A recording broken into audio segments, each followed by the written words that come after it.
The moment the Raiders placed Maxx Crosby on injured reserve, the headline practically wrote itself. Las Vegas shut down its franchise defender, and with it, whatever competitive edge remained in a lost season.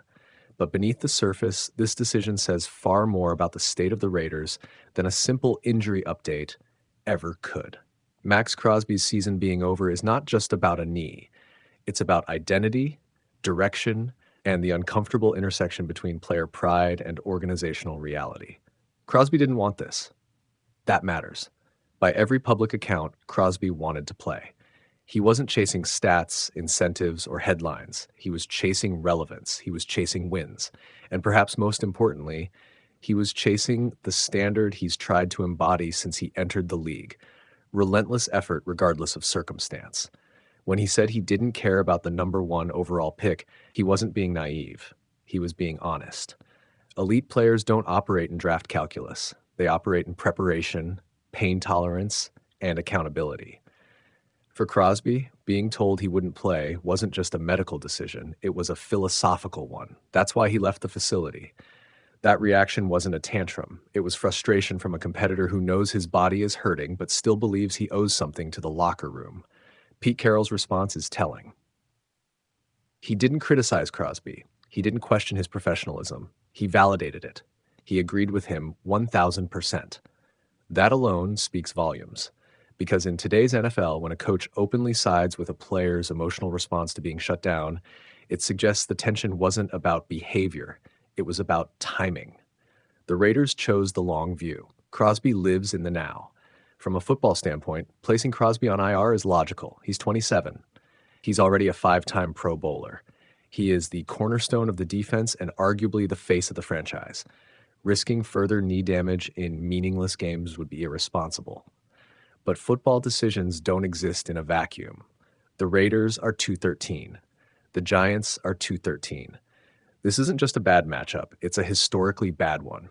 2 teams this far under 500 rarely meet this late in the season. When they do, the implications are obvious. Draft positioning is at stake, and whether teams admit it publicly or not, availability decisions in December for non-contending teams are never purely medical. They are strategic. Removing your best defensive player makes losing easier, and losing right now is valuable. That's the quiet truth Crosby was pushing against, because while front offices can rationalize draft position, players live with the consequences of losing cultures. Crosby has been in the league since 2019. He has played 110 regular season games. He has played exactly 1 playoff game. 1. The Raiders have 2 playoff appearances since 2002. 0 playoff wins. That kind of history doesn't fade just because a new coaching staff arrives or a new quarterback is drafted. It lingers, it seeps into expectations, and it weighs heavily on players who care deeply about legacy. Crosby is one of those players. He plays hurt, he plays through double teams, he plays on defenses that know opposing offenses will scheme specifically to neutralize him. And he still produces, not just sacks, but tone, effort, edge. Removing him doesn't just weaken the defense, it removes its heartbeat. Now add context. Crosby isn't the only star being shut down. Brock Bowers is also done for the season. A knee injury limited him to 12 games. The production drop-off was noticeable. From over 1,100 yards last season to 680 this year, the difference wasn't talent, it was availability. So now the Raiders are without their premier pass rusher and their most dynamic offensive weapon. Against a Giants team equally desperate and equally depleted, this game becomes less about competition and more about positioning. That's dangerous territory for a franchise already fighting perception issues. Because while fans understand rebuilding cycles, players internalize messages. And the message being sent right now is subtle but powerful. Protecting the future outweighs fighting in the present. That's not inherently wrong, but it must be handled carefully. For Crosby, this decision may linger emotionally longer than the knee recovery itself.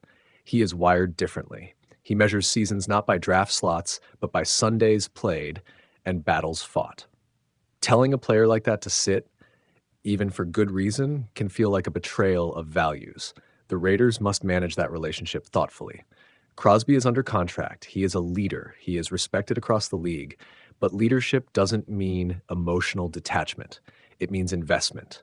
and invested players hurt more when seasons unravel.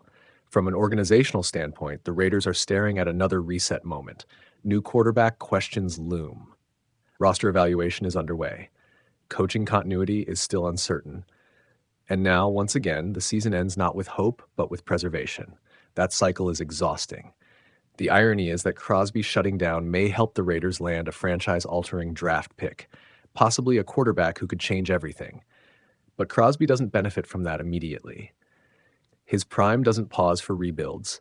Defensive ends don't age gracefully forever. Every season matters.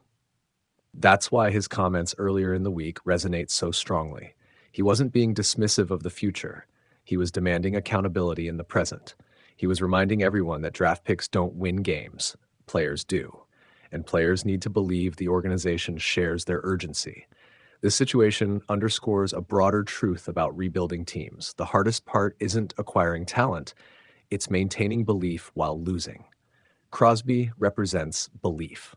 He represents effort when outcomes are bleak. Shutting him down is logical, but it also removes a symbol. The Raiders now must replace that symbol internally. Someone else has to set the tone. Someone else has to carry the standard. And that's difficult when the season has already slipped away. In the end, Maxx Crosby going on IR is the right decision medically. It's defensible strategically, but emotionally and culturally, it's complicated. It highlights the tension between where the Raiders are and where their best player wants them to be. That gap between intention and reality is the real injury here. And until the Raiders close it, shutting down stars in December will continue to feel less like caution and more like confirmation of how far they still have to go. The moment the Raiders placed Maxx Crosby on injured reserve, the headline practically wrote itself. Las Vegas shut down its franchise defender, and with it, whatever competitive edge remained in a lost season. But beneath the surface, this decision says far more about the state of the Raiders than a simple injury update ever could.